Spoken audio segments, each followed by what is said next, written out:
Pardon the interruption, but I'm Mike Wilbon. Tony, with Wimbledon and the Euros in full swing, are you ever tempted to stay home and watch TV all day? I'm Tony Kornheiser. You're describing my current career. That's all I do. Well, it's this morning. TV all day. This stuff comes on too early. It's Tony Kornheiser Central Time or Tony Kornheiser's Daylight Savings Time. The damn stuff is on starting at like 6 a.m. I'm not awake then. Good. That's why, I tune into Wimbledon at 6 in the morning. Yeah. Yes, that's what I'm doing. In fact, welcome to PTI, boys and girls. In today's episode, Jason Tatum gets huge money. The World Series champs are struggling, and Brian Windhorst joins us for 5 good minutes. But we begin today with the United States men's soccer team losing to Uruguay last night 1-0 and being eliminated from Copa America. The United States lost twice in the group stage, beating only winless Bolivia. Wilbon, you were eager to watch this game. Yeah. What did you think of the performance and what it means moving forward? Tony, was like 90-plus minutes, 96 minutes of hand-wringing. I'm wondering why the United States team, Team USA, could have some great runs, but not really that many chances. I think they were outshot 12-4, which seems, sort of lopsided for a team that knows it needs at least to tie and gets behind and still can't generate that many chances. And I was watching Panama-Bolivia on another screen in my man cave, so I had full command on what's going on, screaming at the TVs. No, don't say that. You're the one who wasn't watching, because I know plenty of people who watch, and everybody on my group text was watching. And what gets me, Tony, what I don't understand at this point is, are we talented enough? If Uruguay, if it was shirts and skins, I'd look at Uruguay and I would just say, they're more talented. They got faster, more creative people with their foot on the ball. I don't know that I see this from the United States, and I don't know if we're going to see. Do we produce enough talented people for all the hand-wringing that goes on and the firing that's about to occur probably with Berhalter? Yeah, I don't see how this coach goes forward with this team. I've read that all the players really like him, but they don't produce for him. Mike, all of these games were held in the United States of America, these group stage games in the United States of America. Yeah. We come into this thing allegedly ranked 11th. Yeah. We are playing teams ranked 84th, 43rd, and 14th. We're supposed to win. We beat the one team that we beat easily all the time that everybody else beats, and that's all we do. Mike, there have been 20...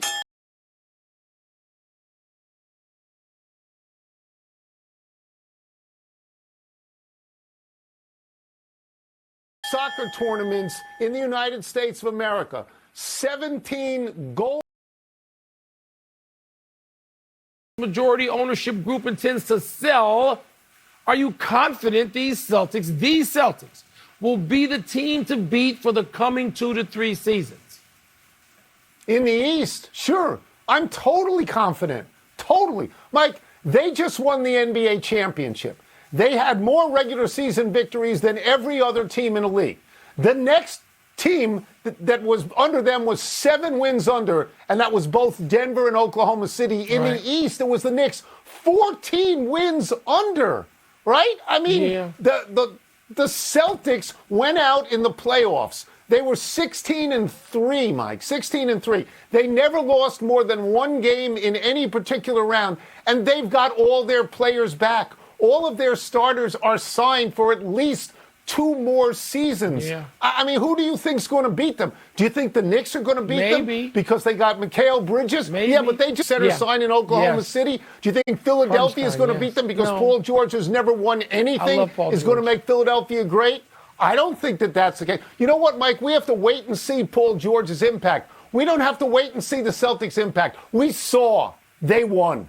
Yeah, Tony, they won, and they are worthy, and they're going to be the team to beat. But I think teams will beat them. I do. Okay. I think that the Knicks were healthy this past season.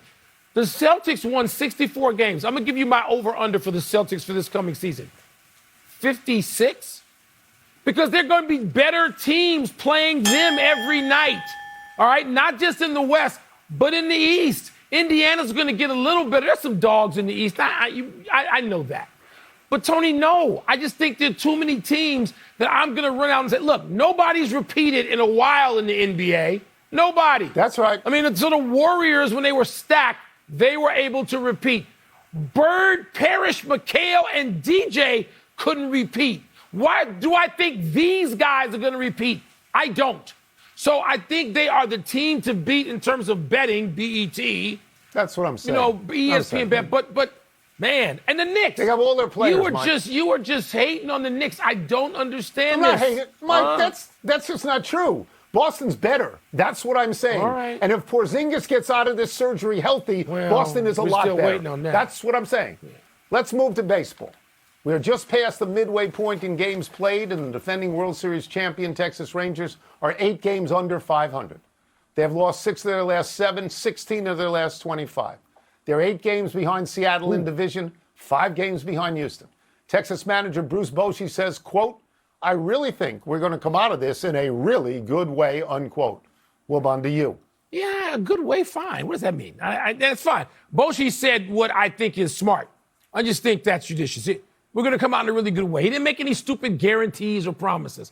Do I think the Texas Rangers are somehow equipped to sit on top of the world and beat their chest? No. I just talked about this with the Celtics. Tony, there are too many ownership groups who are now great. This isn't like the 50s and the 60s when you got the Yankees and the Dodgers and the Giants and maybe one other team, and the other teams were stumble bums and they couldn't get out of their own way, or somebody didn't have any money, or you had my father's friend Bill Veck in Chicago who was appealing and charismatic with a wood leg who had like $1.39 in his pocket. This isn't that. There's rich owners out there. They're trying really hard, and there are a lot of them. And Texas ain't going to repeat, just like the Celtics ain't going to repeat. So I found out this fabulous factoid today about Bruce Bochy and his World Series teams the year after, the pattern that this happens. He won 3 world championships with the Giants. Odd years, right? And the next year, in each of those cases, they didn't make the playoffs. Yeah. One team only won 76 games. They were 76 and 86, and they were coming out of a 94-win season. So Bruce Bochy has seen the decline and appreciates these sorts of declines. I think you got to go back 2 and 3 years with Texas. Forget last year. 2 years ago, they won 68 games, which means they lost 94. 3 years ago, they won 60, which means they lost 102. Last year, they lost so many games they could play in Chicago. Last year, they won 90. Nobody saw it coming, Mike. Nobody saw that coming, so I agree with you. I don't think they're going to win again. Not now. Maybe next year. No. Maybe then. Let's take a break. That's coming up. Where do the Warriors go after losing Klay Thompson? We will ask Brian Windhorst. We'll also ask him if Daryl Morey is still stuck on a big 3, while everybody else seems to be going, broader. I think, by the way, in the Rangers division, I think Houston's sort of now the hottest team in baseball. And Houston's got the goods to do it because we've seen them do it. Introduce.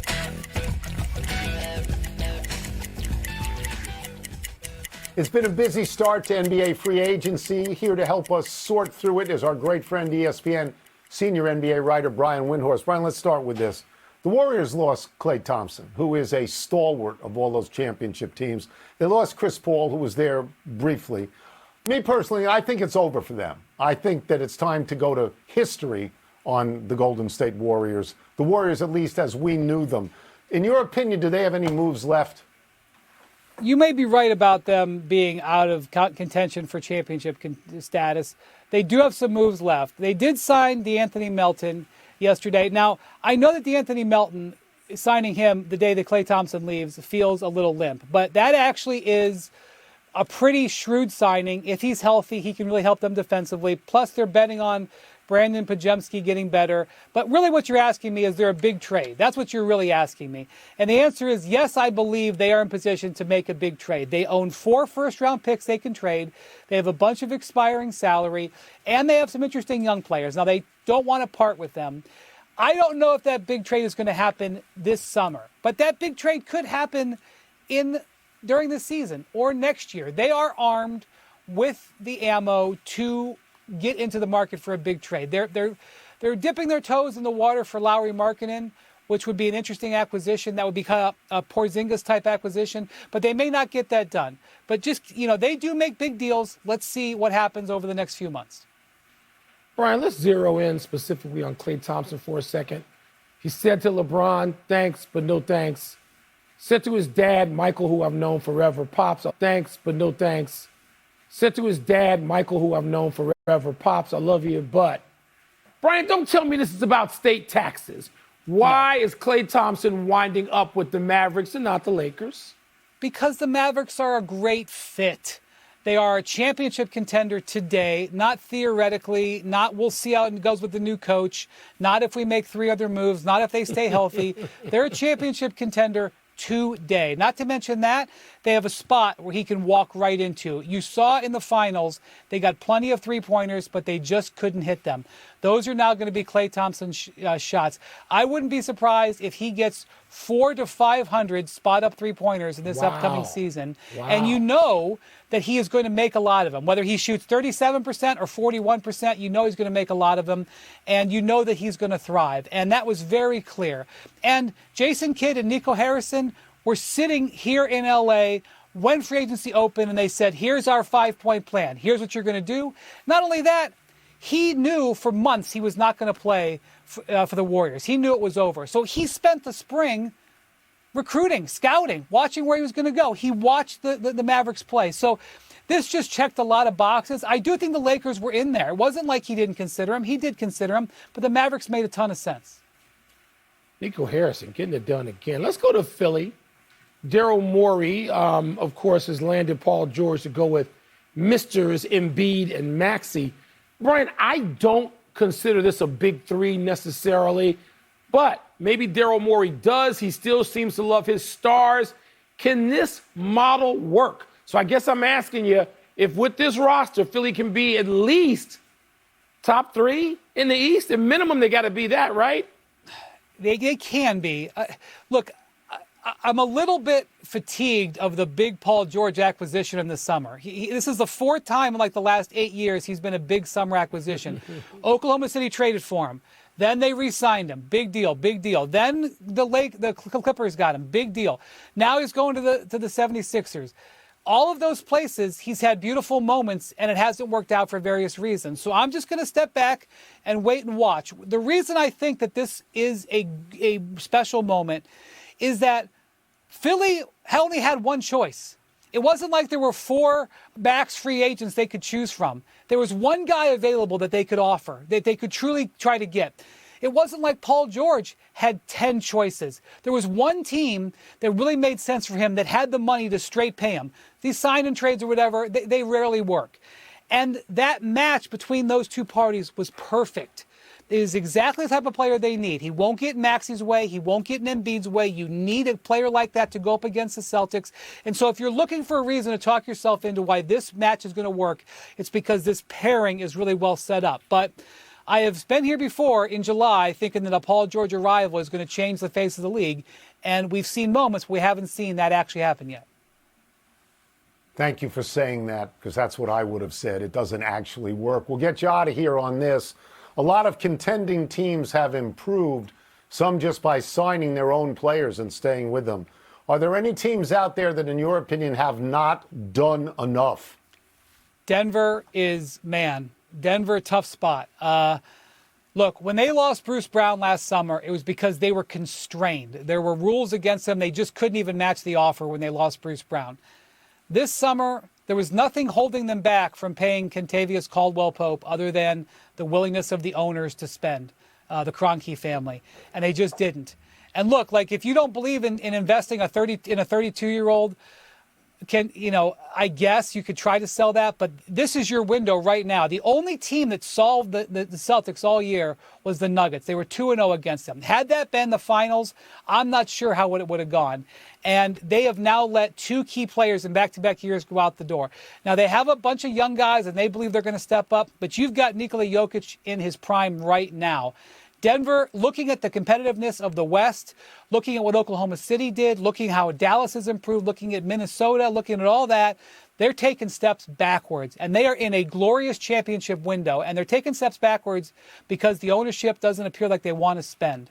And so, to me, now let's see. We're not at opening night yet. They have other moves they could make. We'll see. But I don't think signing Russell Westbrook is going to be a difference-making move. So Denver, in my view, is getting passed up in a spot where they really messed up. They should have obviously won that series with Minnesota. They let it go, and now they've had a bad summer. They're not on a winning streak right now. Thank you, Brian, as always. Thank you, Brian. so Appreciate much. it. Enjoy the holiday, guys. Okay, let's take one last break. Still to come, a Wimbledon winner from last year goes out in the first round.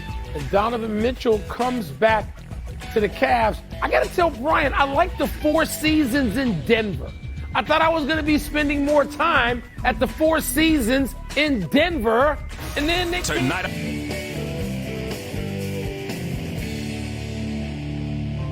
Happy time, people. Happy 35th birthday, Alex Morgan. Morgan is one of the best scorers on the United States women's national team that won the 2015 World Cup in Canada and the 2019 World Cup in France. She was on the 2011 team that finished second in Germany. Morgan was on a gold medal women's soccer team in 2012 in London, and she has a bronze medal from the Tokyo Games in 2021.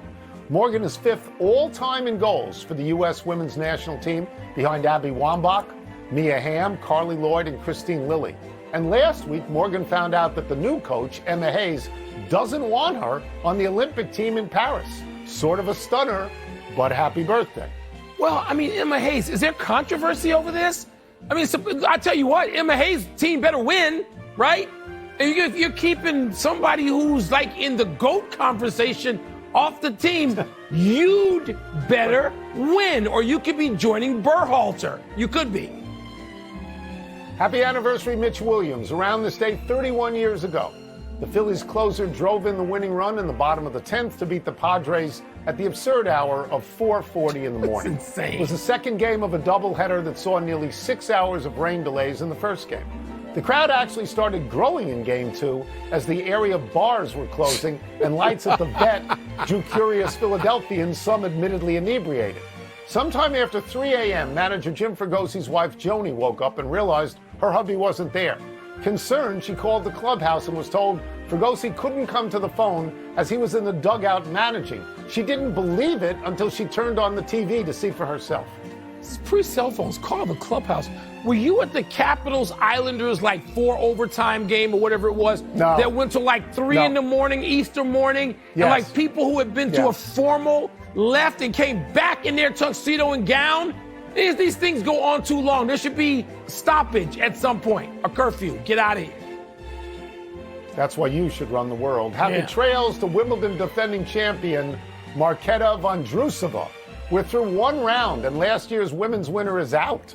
Vondrousova was a surprise winner as an unseeded player last year, but this year she was seeded 6th. She got beat by an unseeded player, 21-year-old Spaniard Jessica Buzas Monero, and it wasn't close, 6-4, 6-2.